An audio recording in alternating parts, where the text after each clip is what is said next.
जय हिंद सभी को। राजस्थान ज्ञान रथ के यूट्यूब प्लेटफॉर्म पर आप सभी का हार्दिक स्वागत है। वर्तमान में एलडीसी का एग्जाम दे चुके विद्यार्थियों के मन में कई सारे सवाल है। हमारे एग्जाम की कट ऑफ क्या रहेगी, हमें कितने मार्क्स पर जो है अपनी टाइपिंग की प्रैक्टिस को शुरू कर देना चाहिए और कितने समय में हम अपनी टाइपिंग को पूरा कर लेंगे, क्या एलडीसी की कोई नई वैकेंसी भी अपने जो है वर्तमान में आई हुई है। इसी सारे सवालों की जवाब जो है हम इस वीडियो के अंदर देखने वाले हैं। बात करें यदि तो इसमें जो मैं आपको कट ऑफ का एनालिसिस बताऊंगा, वो कट ऑफ का एनालिसिस हमने कई सारे विद्यार्थियों के कमेंट के आधार पर, यूट्यूब पर वीडियो के आधार पर और साथ ही साथ में पेपर के पैटर्न को देखते हुए जो है वो आपके बनाकर दिया है। तो अगर मान लो आपके इस बीच में मार्क्स बन रहे हैं तो आप आराम से जो है अपने पेपर के लिए क्वालिफाई हो जाएंगे और अपनी टाइपिंग प्रैक्टिस को जो है वो आप सुचारू रूप से शुरू कर देंगे। बात करें यदि तो आप लोग जो आपके फर्स्ट और सेकंड पेपर जो दे के आए हैं एलईसी के अंदर, यानी जिसमें आपके जीके वाला जो पेपर रहा, वो जीके के पेपर का जो स्तर था आपके, ध्यान देना, जो आपके जीके साइंस और मैथ का जो आपके स्तर था वो आपके मॉडरेट से लेकर थोड़ा सा एडवांस लेवल तक गया था। यानी मैं बात करूं तो एवरेज से मॉडरेट बीच में रहा था। एवरेज से मॉडरेट का मतलब अब ये है कि भाई सवाल जो है वो कितने डेप्थ तक पूछे गए। बात करें यदि तो एवरेज सवाल का मतलब यही होता है कि यहाँ पर ज़्यादातर बच्चे जो होते हैं वो थोड़े तो आपके जो है सही तरीके से चलते हैं, लेकिन कुछ एक के थोड़ा सा कंफ्यूजन होते ही वो सवाल गलत हो जाता है। थोड़ा डेप्थ में भी जाते हैं क्वेश्चन, थोड़े इजी भी आते हैं, तो इसको अपन इजी टू मॉडरेट कह देते हैं। लेकिन अगर मान लो थोड़े से डेप्थ में आ रहे हैं फिर उससे कम डेप्थ का आ रहा है तो हम उसको क्या कह देते हैं, थोड़े से मॉडरेट से थोड़े से आगे की तरफ। बात करें यदि तो यहाँ पर जो है इस पेपर का स्तर जो है वो आपके एवरेज से मॉडरेट के बीच में रहा था। मैथ जो है इसमें क्या हुआ, आपके कुछ ट्रिकी क्वेश्चन डाल दिए जिसकी वजह से ज्यादातर समय जो है वो बच्चों ने मैथ के पेपर को सॉल्व करने में लगा दिया, जहां उनका समय जो है वो ज़्यादा जाया हो गया और वो उन सवालों तक ढंग से नहीं पहुंच सके जिनको सॉल्व आराम से किया जा सकता था। इसके बाद में अगर अपन बात करें तो यहाँ पर अगर आपके 150 में से 102 से 115 के बीच में प्रश्न सही हो रहे हैं, यहाँ पर ये ध्यान देना कि ये प्लस माइनस जो है ये 5 और 10 आप मान के चलिएगा कि +5 और -5 जो है यहाँ पर आपको देखने को मिलेंगे, जो कि हर बार रहता ही रहता है। कई सारे विद्यार्थी जो हैं आपके पेपर जो दे के आए हैं, कुछ ऐसे भी हैं, आपने यूट्यूब पे ऐसे भी कमेंट देखे होंगे कि हमने 150 में से 140 सही किए हैं, हमने 150 में से 130 सही किए हैं, मैंने तो 150 के 150 सही किए हैं। तो ध्यान देना, कट ऑफ कभी भी टॉपर नहीं बनाता है। कट ऑफ वो बॉटम का विद्यार्थी बनाता है जिसके बाद जो है कोई सेलेक्ट नहीं होता है। तो यहाँ पर हम ये देख रहे हैं कि मिनिमम कितने क्वालिफिकेशन वालों को जो है यहाँ पर आपके टाइपिंग की प्रैक्टिस के लिए बुलाया जाएगा।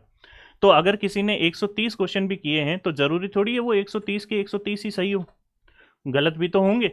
तो यहाँ पर क्या होगा आपके कि अगर मान लो 150 में से आपके जो क्वेश्चन हैं वो 102 से 115 के बीच में सही हो रहे हैं, तो आपका यहाँ पर पूर्ण रूप से चांस है कि आप जो है वो टाइपिंग के लिए क्वालिफाई होंगे। आप जो है टाइपिंग के लिए क्या हो जाएंगे, क्वालिफाई हो जाएंगे। सॉरी, यहाँ ध्यान देना, अगर आपके 102 से 115 के बीच में क्वेश्चन सही हो रहे हैं तो यहाँ पर आप टाइपिंग के लिए क्या हो जाएंगे, क्वालिफाई हो जाएंगे, जो कि यहाँ पर सबसे बड़ी बात है। ये आपके पेपर फर्स्ट का पैटर्न हो गया। इसके बाद में देखिएगा कि इसी में जो आपका सेकंड हुआ हिंदी और इंग्लिश वाला पेपर, यहाँ थोड़ी सी दिक्कत आई। राजस्थान के जितने भी विद्यार्थी हैं उनमें ज़्यादातर विद्यार्थी जो है वो इंग्लिश मीडियम से थोड़ा कम सहज हो पाते हैं। उन इंग्लिश के सवालों में वो जो है थोड़ी गलतियां ज़्यादा करते हैं। हिंदी वाले में देखो कि फिर भी कुछ ऐसे सवाल होते हैं जो सीधे सीधे तौर पर सही कर दिए जाते हैं, लेकिन इंग्लिश के सवालों में उन्होंने ज़्यादातर तुक्के ही लगाए हैं। और इंग्लिश मीडियम के जो बच्चे हैं उन्होंने इंग्लिश के सवाल तो अच्छे से सही कर लिए होंगे और प्रॉपरली पूरे भी सही कर लिए होंगे, लेकिन उन्होंने हिंदी के सवालों में मात खाई होगी। तो ये एक ऐसा पेपर रहा जिसमें दोनों ही पक्षों को उतना ही फायदा हुआ जितना उनको अपने सब्जेक्ट का ज्ञान था। यहाँ पर कोई प्लस में और कोई माइनस में नहीं रहा।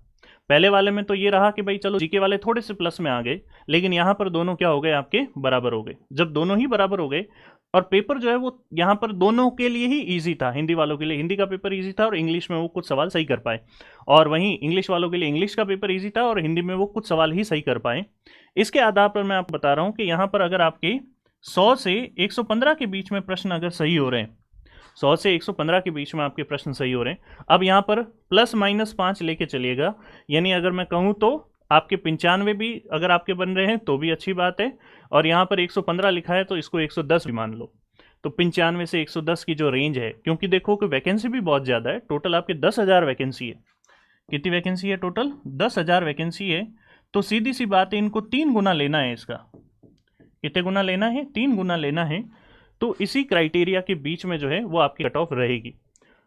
हल्की सी, जैसे मैंने आपको पहले कहा कि प्लस माइनस जो है वो लेके चलेगा, हम संभावित बता रहे हैं और कोशिश यही है कि हम आप तक एग्जैक्ट ही पहुंचाए।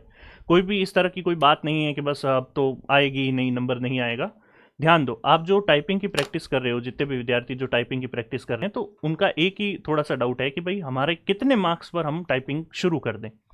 तो यहाँ पर आपके लिए जो है कैटेगरी वाइज अगर मैं बात करूँ तो आपके सामने जो है बोर्ड पर ये दिख रहा होगा कि भाई कितने आपके मार्क्स आ रहे हैं 200 में से, तब आप जो है टाइपिंग की प्रैक्टिस शुरू कर देना।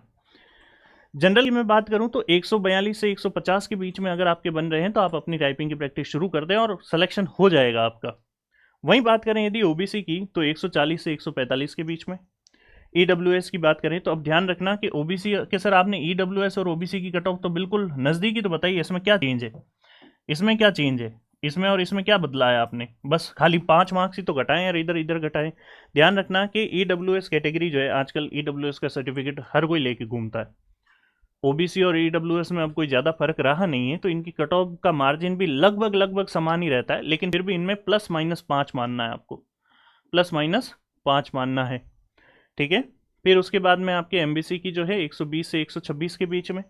फिर एससी की 110 से 118 और एसटी की 105 से 112 के बीच में अगर आपके मार्क्स आ रहे हैं तो इसके आधार पर आप जो है आराम से क्वालिफाई हो जाएंगे, सिलेक्शन भी हो जाएगा। लेकिन यहाँ पर आपके लिए एक बड़ी ज़रूरी बात है, वो ये है कि टाइपिंग, आपको टाइपिंग ज़्यादा से ज़्यादा करनी है। अगर मान लो आपकी टाइपिंग में ही आप चूक गए तो फिर आप सिलेक्शन कैसे लोगे? यहाँ जो आपकी मेहनत की हुई है वो टाइपिंग में पूरी की पूरी खराब हो जाएगी। तो इसके लिए जो है वो आपको टाइपिंग की प्रैक्टिस करते रहना है। बाकी बात करें इसी तरह की जितनी भी जानकारी है वो हम हमारे टेलीग्राम चैनल पर आपको अवेलेबल करवाते रहते हैं। हमारे टेलीग्राम चैनल का नाम है राजस्थान ज्ञान रथ, तो आप वहाँ जाके भी इस टेलीग्राम चैनल को ज्वाइन करेंगे तो हम इसी तरह की अपडेट आपको वहाँ देते हैं। इसके अलावा अब जिनका पेपर अच्छा नहीं हुआ है, जिन विद्यार्थियों का पेपर अच्छा नहीं हुआ है और वो सोच रहे हैं कि थोड़ी सी और मेहनत कर लेते तो एलडीसी लग जाते, तो मैं आपको बता दूं अभी बिजली विभाग के अंदर आपके एलडीसी की वैकेंसी आई हुई है। ठीक है, बिजली विभाग जो है आपका, उसमें एक एलडीसी की वैकेंसी आई हुई है।